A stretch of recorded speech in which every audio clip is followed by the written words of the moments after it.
natamani nikone, nikone, nikone, nikone, natamani nikone, oh, nikone, nikone, Yesu nikone, nikone, maishani mwangu, natamani nikone, natamani nikone, nikone, nikone Yesu, nikone, nikone, nikone, natamani nikone.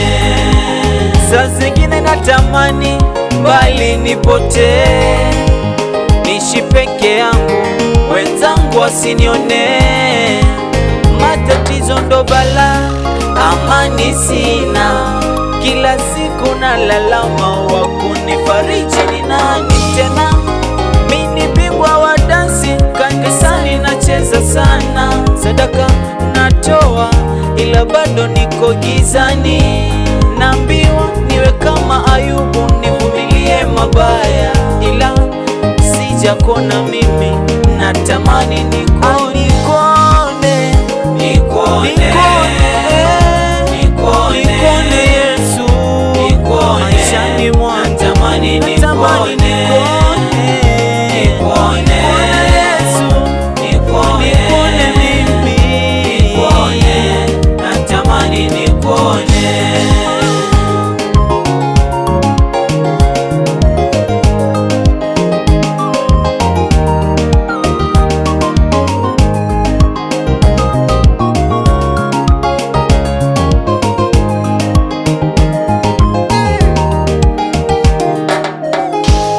Kama vile Lazaro nami natamani nikone, kama vile Bartimayo natamani nikone, kama vile Yona tumboni mwa samaki nikone, nifanye mapenzi yako, Ninawi wakujue wewe, unibariki po washangae, simamapo wanyamaze, jana nisikumbuke, niishi kwa uaminifu wako. Natamani nikone Yesu, kinitetea maishani mwangu, oh, nikone, natamani nikone, nikone, kinisaidia, nikone Yesu, natamani nikone, natamani nikone, maishani mwangu Yesu, natamani nikone, nikone Yesu, kinitetea, yeah. Natamani nikone, ukinisaidia maishani mwangu Yesu, hey! Samipo, tamani nikone Yesu, it's Ben Lee on the beat.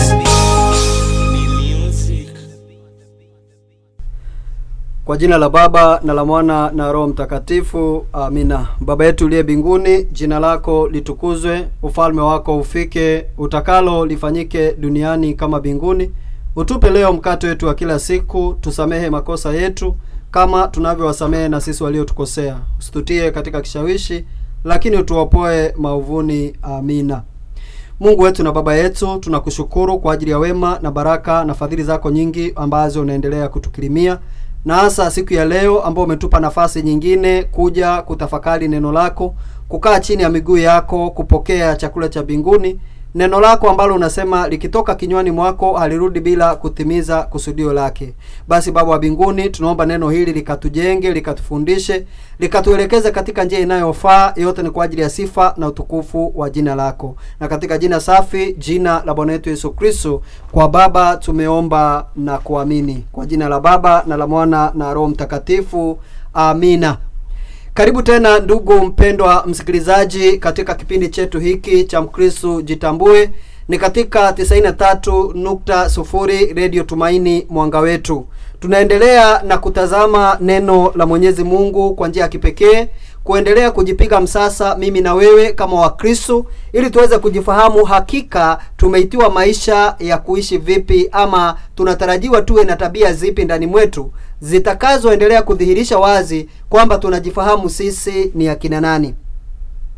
Wiki jana tulikuwa tunamalizia kuzungumzia kuhusu maombi ama sala, na tumetembea katika wiki 4 hizo tukiangalia kwamba Mkristo anapaswa awe ni mtu wa sala, mtu ambaye anasali, mtu ambaye anatenga muda kuwasiliana na babake wa mbinguni. Leo ikiwa ni wiki nyingine na fursa nyingine, tunataka kuangalia tabia nyingine yake Mungu ambaye inapaswa kuwa ndani mwetu. Wale ambao mnajiunga nasi kwa mara ya kwanza, ni kwamba katika programu hii tunaposema Mkristo ujitambue, ni kwamba tunataka kuangalia kuwa Mkristo ni nani ama Mkristo anapaswa awe vipi, na tumekuwa tukiangalia kwamba Mkristo anapaswa kuvaa tabia za Yesu mwenyewe, yani putting on the character of Christ. Hiyo ndio itakayokupa fursa ya kuwa Mkristo halisi, na tumeangalia tabia nyingi tu, na leo ikiwa ni fursa nyingine tunaenda kuangalia kitu kingine ambacho kinajitokeza wazi katika maisha yake Kristo, na kinajitokeza wazi ndani mwake, na ni tabia yake na tabia ya baba yetu wa mbinguni. Tunataka kuangalia ukarimu, kuwa wakarimu. Jamani, baba wa mbinguni ni mkarimu, ndiposa anamtoa mwana wa kipekee aje afe kifo cha aibu msalabani ili mimi na wewe tuwe huru. Baba wa mbinguni ni mkarimu, amekujalia uhai siku ya leo, ndiposa mimi na wewe tunawasiliana. Tumeiona siku ya leo pasipo malipo, hujalipa hata shilingi. Jamani, wakati mwingine tunachukulia mambo kawaida tu, lakini hii yote inadhihirisha ukarimu wake Mwenyezi Mungu. Na utakapokuwa unatazama katika maisha yako na kupiga msasa maisha yako, utakuja kukubaliana na mimi kwamba kuna mengi tu ambaye Mungu ameyafanya kutokana na ukarimu wake.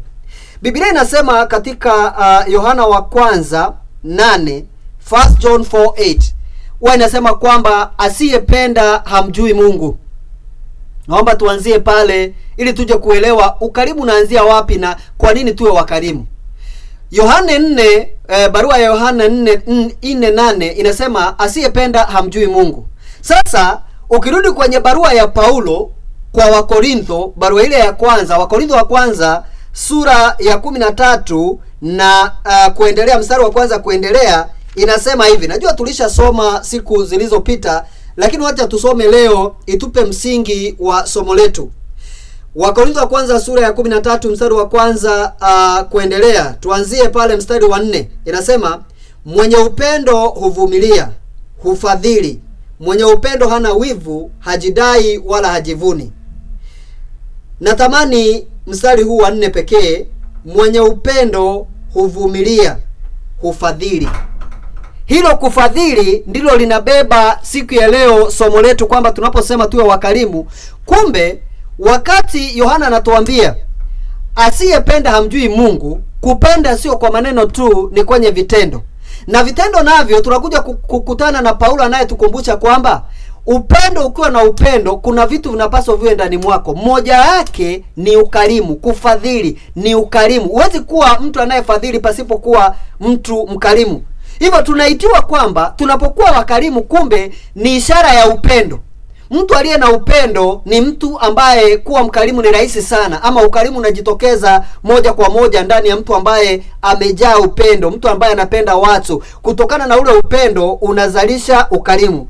Ukisoma Yohana wa kwanza 3:17, sikiliza anavyosema mwandishi huyu.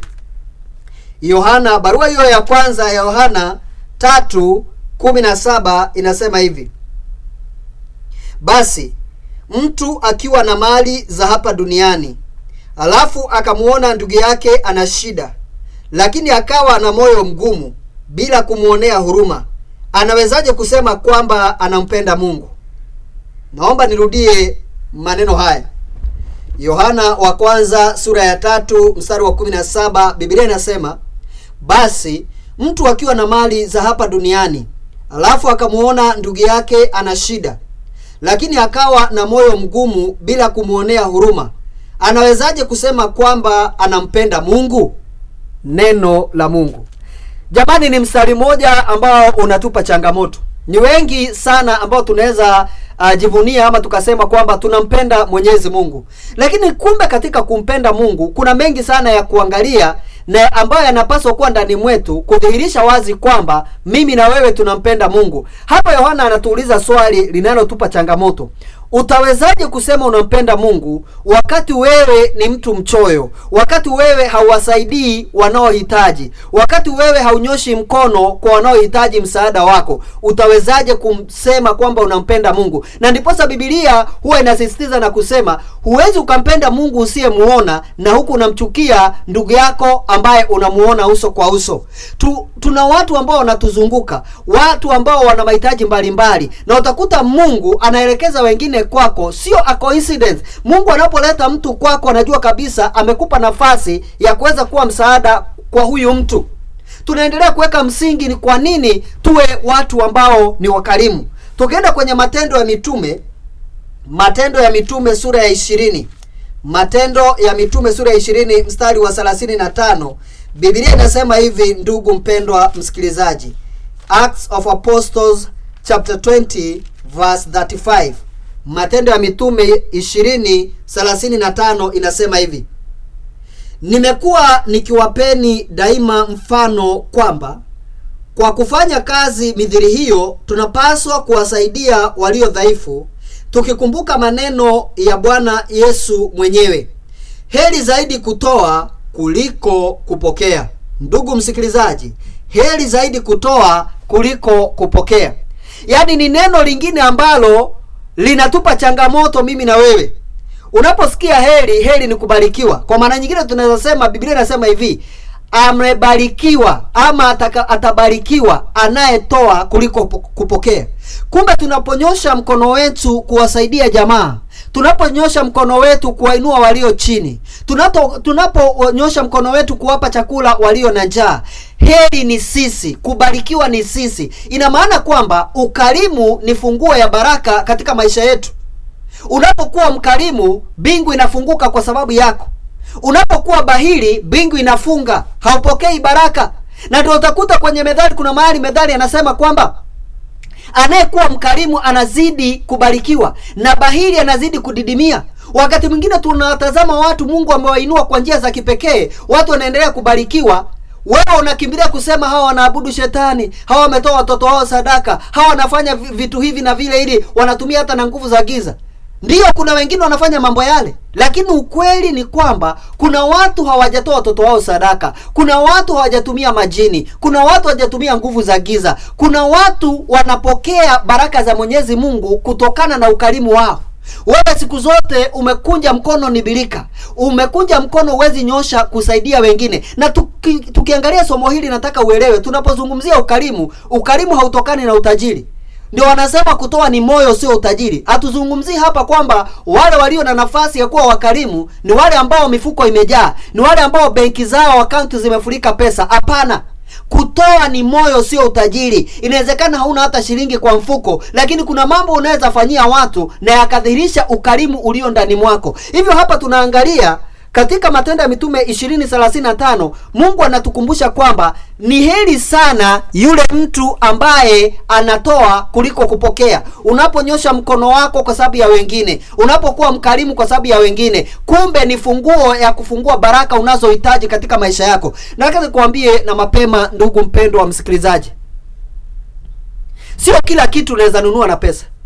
Kuna vitu havinunuliki na pesa hata ukiwa tajiri kiwango gani. Yani, in other words, there are things you cannot buy with money no matter how rich you are. Kuna vitu Uhuru Kenyatta hawezi nunua hata akiwa rais wa Kenya. Kuna vitu Bill Gates hawezi nunua hata kama ni tajiri duniani. Kuna vitu havinunuliki, lakini vitu hivi ni vya muhimu zaidi katika maisha ya mwanadamu.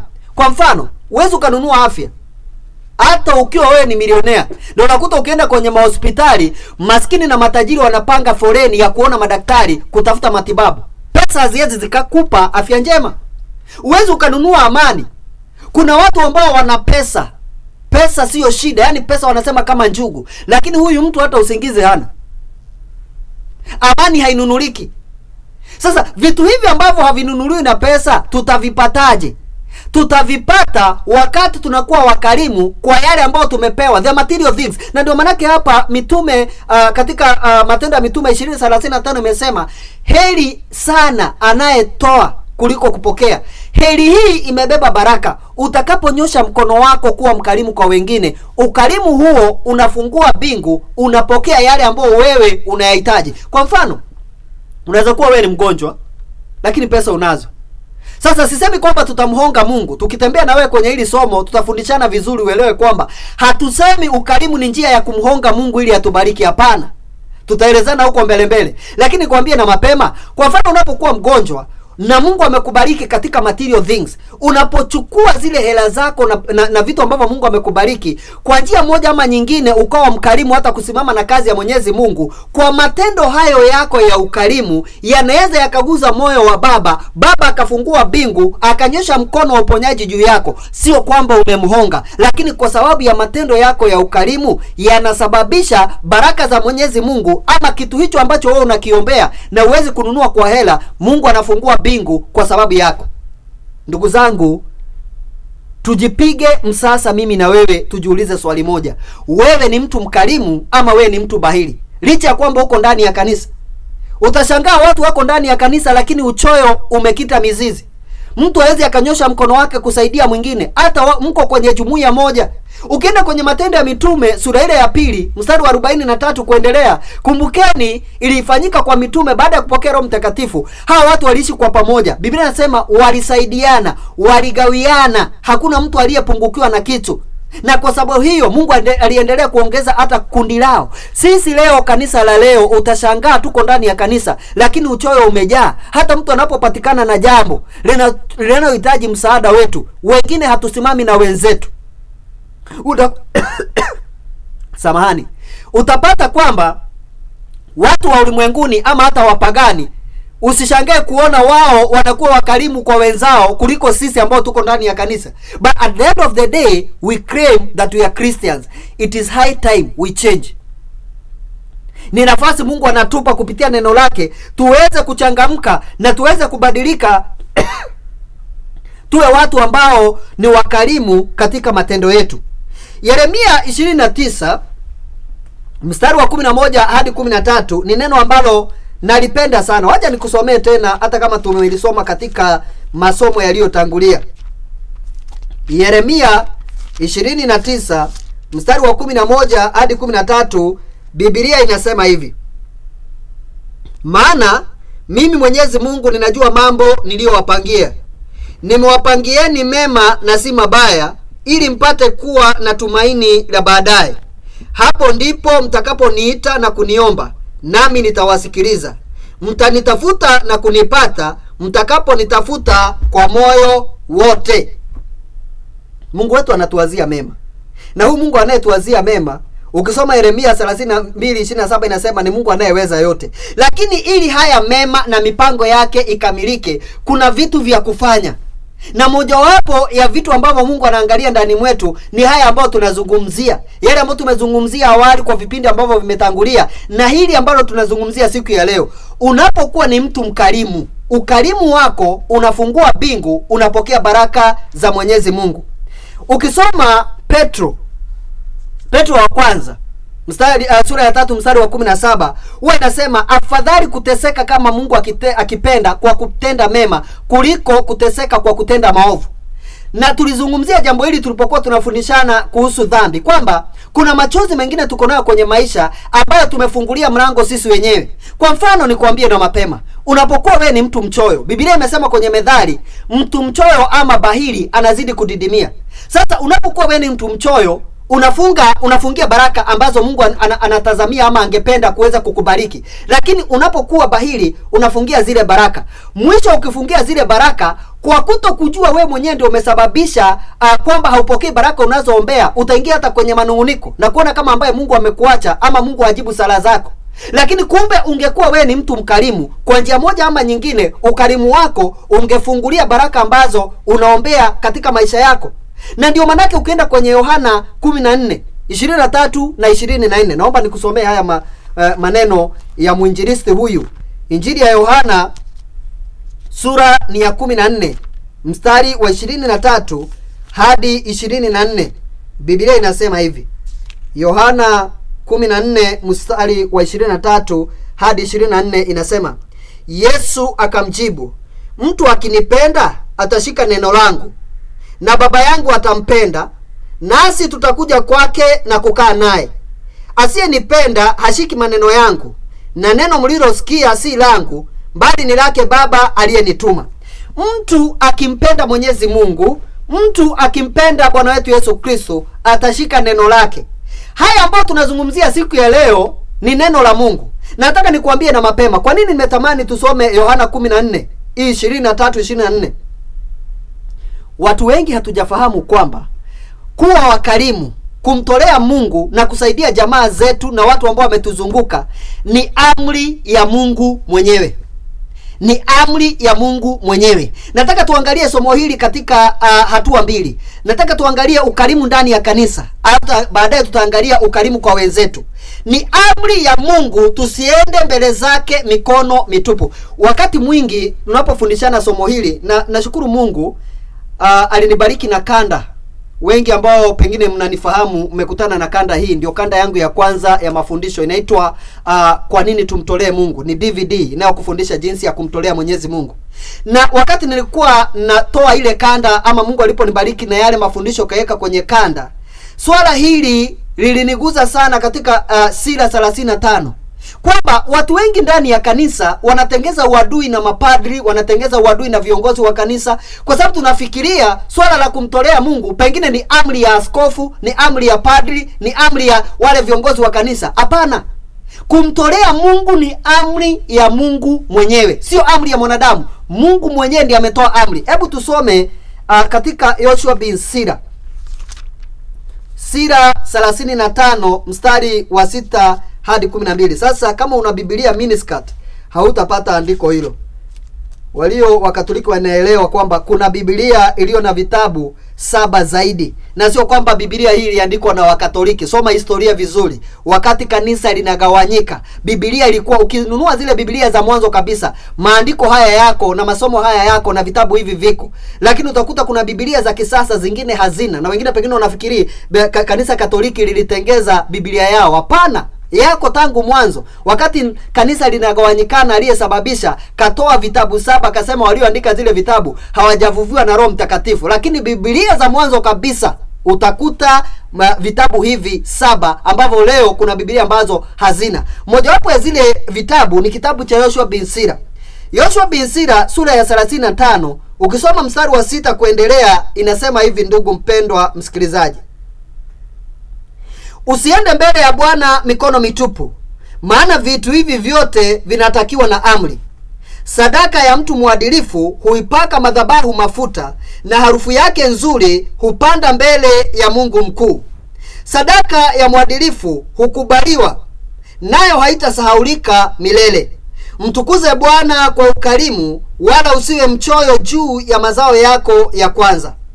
Zawadi zako zote uzitoe kwa moyo mkunjufu. Weka wakfu zaka zako kwa furaha. Mpe Mungu mkuu kama alivyokupa. Uwe mkarimu kwa kadri ulivyo navyo, maana Bwana ndiye anayelipa, naye atakulipa mara 7. Neno la Mungu. Jamani, ni maneno ambayo yanatia moyo na pia yanatupa changamoto. Niwaambieni ndugu zangu wasikilizaji, kama ulikuwa haujafahamu, fahamu leo. Swala la kumtolea Mungu ndani ya kanisa, iwe ni kanisa letu Katoliki, iwe ni kanisa lingine lolote lile, bora wewe ni Mkristo unayefika kanisani, usifikiri ni amri ya padri ama hata amri ya pasta wako. Hapana. Hii ni amri ya Mungu mwenyewe, kwamba tusiende mbele zake mikono mitupu. Amesema tumpe kwa ukarimu, tumtolee kwa ukarimu kwa kadri alivyotujalia. Sasa hapa nataka uelewe kitu kimoja. Kumtolea Mungu sio swala la kushindana. Tumebarikiwa tofauti, ila Mungu anajua alichokujalia na alichonijalia mwenyewe. Ndio maana yake anasema tusiende mbele zake mikono mitupu, kwa sababu anajua baraka ambazo amekujalia katika maisha yako.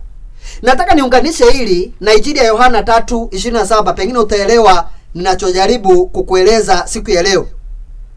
Injili ya Yohana 3:27, Biblia inasema hivi, ndugu yangu mpendwa msikilizaji, kwamba Yohane akawaambia, mtu hawezi kuwa na kitu asipopewa na Mungu.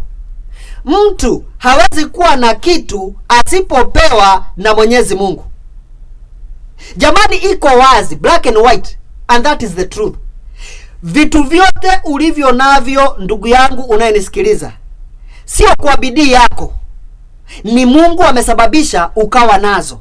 Ni Mungu amenyosha mkono wake akaziachia vitu vile kwako wewe. Nguo unazovaa Mungu kakujalia. Kazi ulio nayo Mungu akakupa. Biashara ulio nayo zawadi ya Mwenyezi Mungu. Mke uliye naye Mungu akakujalia.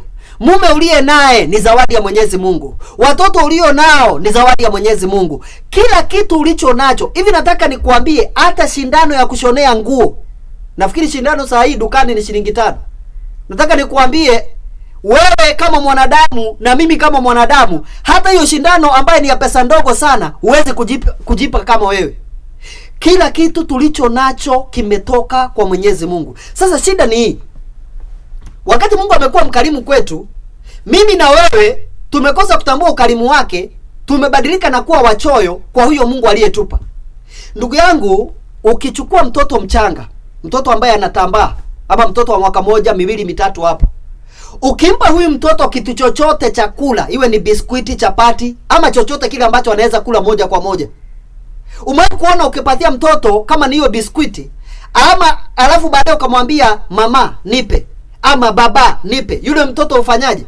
Yule mtoto anakataa. Wengi atakataa, staki. Ama akikupa anakupa kiduchu, yani anakupa kidogo. Ina maana huyu mtoto mara hiyo amesahau nani aliyempa hicho anachokatalia. Nani aliyempa? Wewe ndio uliyempa. Lakini unapomwambia baba nipe, hataki.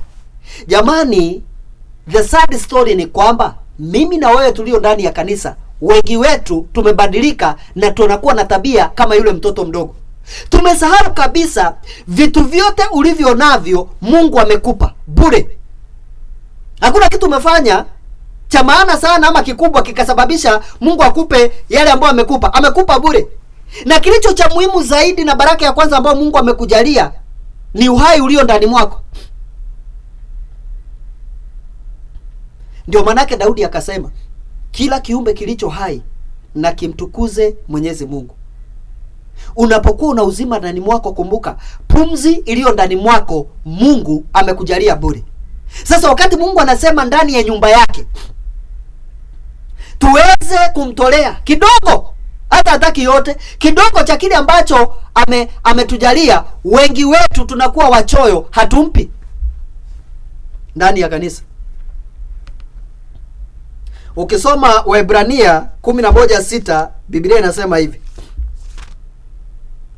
Waebrania, barua ya Paulo kwa Waebrania sura ni ya 11 mstari wa 6. Biblia inasema hivi, ndugu yangu: basi pasipo imani haiwezekani kumpendeza Mungu. Kwa maana kila mtu anayemwendea Mungu ni lazima aamini kwamba Mungu yuko na kwamba huwatunza wale wanaomtafuta. Basi pasipo imani haiwezekani kumpendeza Mungu. Kwa maana kila mtu anayemwendea Mungu ni lazima aamini kwamba Mungu yuko na kwamba huwatunza wale wanaomtafuta. Neno la Mungu. Hatumpendezi Mungu kwa sababu tu tunafika kanisani kila Jumapili. Haitoshi. Hatumpendezi Mungu tu kwa sababu tulibatizwa, tuna majina ya Kikristo, tuna Simon, tuna Mary, tuna John. Haitoshi. Ila kitakachompendeza Mungu zaidi ni imani. Sasa kwa nini tunataja imani kwenye masuala ya ukarimu? Kwa sababu, ndugu mpendwa wa msikilizaji, ishara moja ama njia moja inayodhibitisha wewe ni mtu uliye na imani kwa Mungu ni wakati unakuwa mkarimu hata katika ndani ya nyumba ya Mwenyezi Mungu. Ukarimu ni ishara ya imani. Abrahamu tunamwita leo na tunamfahamu ni baba wa imani. Na wengi wetu tungetamani kubarikiwa na baraka za Abrahamu. Kama alivyobarikiwa Abrahamu, leo tungekuwa tunaomba Mungu ama tunaomba Mungu atubariki mimi na wewe kama alivyombariki Abrahamu. Ila turudi nyuma. Nini kilifanya Abrahamu akabarikiwa? Abrahamu amepata mtoto akiwa na miaka 100. Alafu wakati kijana Isaka amekuwa barubaru, tunamwona Mungu huyo anamwambia Abrahamu, nitolee Isaka, mtoe sadaka. Jamani, kitu ambacho huwa kinaniguza hapa ni kwamba Abrahamu hakuuliza maswali. Hakuanza kumtetesha Mungu. Sasa wewe umenipa mtoto nikiwa mzee, unaniambia nikupe, hakuna hata dalili ya kupata mwingine ama uwezekano wa kupata mwingine. Kwa nini nikupe huyu? Kwa nini? Hakuuliza maswali. Amechukua mtoto Isaka, kachukua na punda, kachukua na kuni, akachukua na wafanyikazi, wakaenda wakapanda mlimani, katengeza madhabahu, kamuinua Isaka juu, kamwekelea kwenye madhabahu akiwa kisu kiko juu tayari kumtoa sadaka. Mungu akaona imani iliyokuwa ndani ya Abrahamu, na ndio akamtoa mwanakondoo wa kutolewa sadaka. Na hivyo kuanzia dakika ile Abrahamu akapendwa na Mwenyezi Mungu zaidi na akawa baba wa imani. Kwa sababu gani? Ukarimu wake kwa Mwenyezi Mungu. Leo hii tunapomtolea Mungu huwa tunapiga mahesabu, nikitoa hii alafu na mimi nitabaki na nini? Nikifanya hivi alafu kesho. Unasahau kwamba hata hicho kidogo unachoona kidogo, in the first place aliyekupa ni Mungu. Hicho kidogo kimetoka kwa Mungu. Huyo Mungu anayekuambia nitolee ndio aliyekupa ulicho nacho. Tunapaswa kufahamu alichofahamu Abrahamu, kwamba Mungu aliyempa Isaka mmoja ana uwezo wa kumpa mwingine na mwingine na mwingine na mwingine. Leo tutakaponyosha mikono yetu na kuwa wakarimu ndani ya nyumba ya Mwenyezi Mungu, you can never lose. It is not a loss and it can never be a loss. Giving back to God is a plus deal. Ni dili ambaye huwezi ukapoteza. Huwezi ukapoteza katika kumpa Mwenyezi Mungu. Tutasoma kule mbele kwenye Methali, inasema hata unaposaidia maskini unamkopesha Mwenyezi Mungu. Sasa Biblia inaposema unaposaidia maskini unamkopesha Mwenyezi Mungu, hii inakupa uhakikisho kwamba unapokuwa mkarimu na kusaidia hata wengine inarudi kwako. Hakuna siku utaweza kupoteza. Jamani, tunaalikwa kwa njia ya kipekee kuwa watu ambao ni wakarimu. Watu ambao tunaweza jitoa kwa sababu ya wengine, na zaidi watu ambao ni wakaribu ndani ya kanisa. Kabla tujahitimisha siku ya leo, naomba kukusomea kitabu cha Hagai. Hagai katika Agano la Kale, kuna maneno yako hapa muhimu sana tuyafahamu siku ya leo tunapoendelea kujifunza kuhusu ukarimu. Hagai sura ya kwanza mstari wa 2 hadi 11, Biblia inasema hivi. Hagai sura ya kwanza mstari wa 2 kuendelea inasema, Hagai akasema, Mwenyezi Mungu wa majeshi asema hivi, watu hawa wanasema kwamba wakati wa kulijenga upya hekalu langu haujafika. Lakini Mwenyezi Mungu ameniambia mimi nabii Hagai, je, ni sawa kwenu kukaa katika manyumba yenu ya fahari hadi hekalu langu ni magofu matupu? Sasa asema hivi Mwenyezi Mungu, fikirini kama mnafanya sawa. Nyinyi mmepanda mbegu kwa wingi lakini mmevuna kidogo. Mnakula lakini hamshibi. Mnakunywa divai lakini hamtosheki. Mnavaa nguo lakini bado mnasikia baridi. Mnafanya kazi, mshahara wake huwa kama umetumbukizwa katika mfuko uliotoboka. Mwenyezi Mungu wa majeshi asema hivi, fikirini kama mnafanya sawa. Sasa basi, nendeni milimani mkalete miti, mlijenge upya hilo hekalu, nipate kulifurahia na kutukuzwa. Neno la Mungu. Jamani, hapa kuna kitu cha kujifunza. Mungu mwenyewe anatukumbusha kwamba wengi wetu tunashughulika sana na mambo ya kwetu. Umenunua ploti, akili inaenda mbio, utanunua nyingine lini? Mwenzangu una gari, akili inaenda mbio, utanunua modeli mpya lini? Mwenzangu umeenda saluni, dada, umetengezwa nywele lakini unapiga mahesabu, utaenda kutengezwa hiyo fashion nyingine mpya lini? Yaani mambo ya kwangu mimi. Lakini nyumba ya Mwenyezi Mungu. Kabla sijahitimisha, naomba tufanye mahesabu ya haraka. Kama wewe ni mama unayenisikiliza, hebu tupige mahesabu ya haraka. Jinsi ambavyo huwa unavaa, na especially hiyo Jumapili ukienda kanisani, kwenye kichwa umetumia pesa ngapi? Katika macho kujipaka wanja na vitu vingine unatumia pesa ngapi? Lipstick pesa ngapi? Vipuli pesa ngapi? Nguo unazovalia ni pesa ngapi? Kipocho unachobeba pesa ngapi? Viatu unavyovalia pesa ngapi?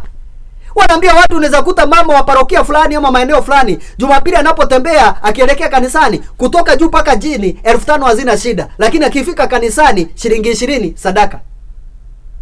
Wanaume, kama ni mwanaume unanisikiliza, wengi utapiga kona 2-3, wale ambao bado wanaingia kwenye vileo, unatandika bia, unakunywa, unanunulia na wenzako, unalipa na bili, wengine unafanya mambo mengine ambayo hata sio ya maana. Shilingi 5,000 10 zimeenda hivyo hivyo. Lakini kanisani ikienda sana sadaka ni shilingi 50. Wale ambao bado tunaenda kwa waganga. Kwa waganga watu hawabagain. Ukienda pale ukifanyiwa upuzi wote, ukiambiwa bili yako ni 10,000, unarudi mfukoni unatoa bila kuuliza maswali. Na kule umefanywa vitu vya ajabu. Umenyeshwa mpaka maji ya kuoshea maiti. Umefanywa vitu vya ajabu vya uchafu, lakini unalipia. Ndani ya kanisa tunaona ngumu kumpa Mwenyezi Mungu eti pastor ndio anachukua, father ndio anachukua. Unapotoa unamtolea Mwenyezi Mungu. Hicho unachotoa tutaangalia baadaye kazi yake ni nini. Lakini nataka ushike hiki kwa siku ya leo. Najua wiki ijayo tutaendelea kufundishana somo hili. Elewa kwamba kumtolea Mungu ni amri yake Mwenyezi Mungu, na tunapomtolea Mungu faida ni kwetu sisi wenyewe. There are things you cannot buy with money no matter how rich you are. The question is, how are you going to get them? Lifikirie hilo. Mungu wetu na Baba yetu, na kushukuru kwa ajili ya wema na baraka na fadhili zako nyingi unazotukirimia. Asante kwa ajili ya siku ya leo. Asante kwa neno lako ambalo umetulisha. Baba, naomba likazidi kupata maeneo mazuri ndani mwetu, likamee na kuzaa matunda yaliyo mema. Kwa nguvu zetu hatuwezi. Ndiposa naomba Roho Mtakatifu endelea kushughulika nasi, endelea kutufundisha, endelea kutufahamisha, endelea kutuelewesha, tukaelewe neno la Mungu na mapenzi ya Mungu tukaweza kuyaishi, na yote ni kwa ajili ya sifa na utukufu wa jina lake. Na katika jina safi, jina la Bwana wetu Yesu Kristo, kwa Baba tumeomba na kuamini. Kwa jina la Baba na la Mwana na Roho Mtakatifu. Amina. Tutaendelea wiki ijayo, tukutane hapa hapa 93.0 Radio Tumaini, mwanga wetu. Ni mimi wako Simon Mukiri. Asante.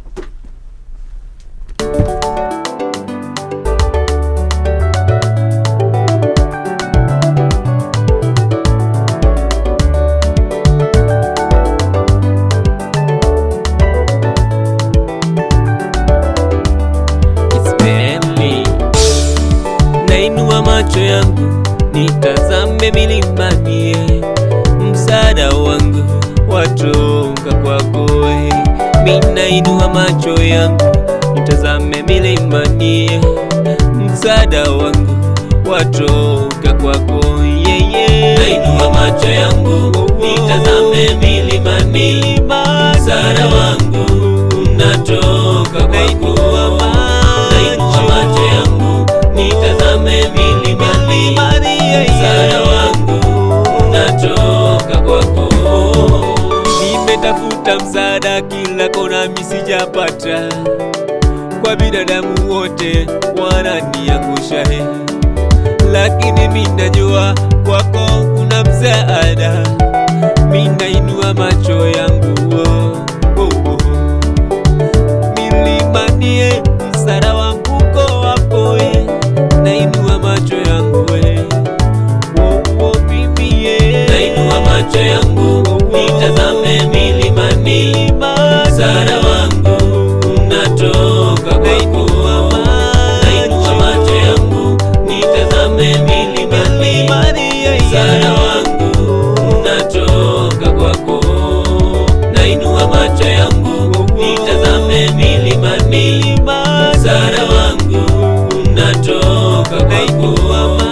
Nainua macho yangu nitazame milimani, msaada wangu unatoka kwako.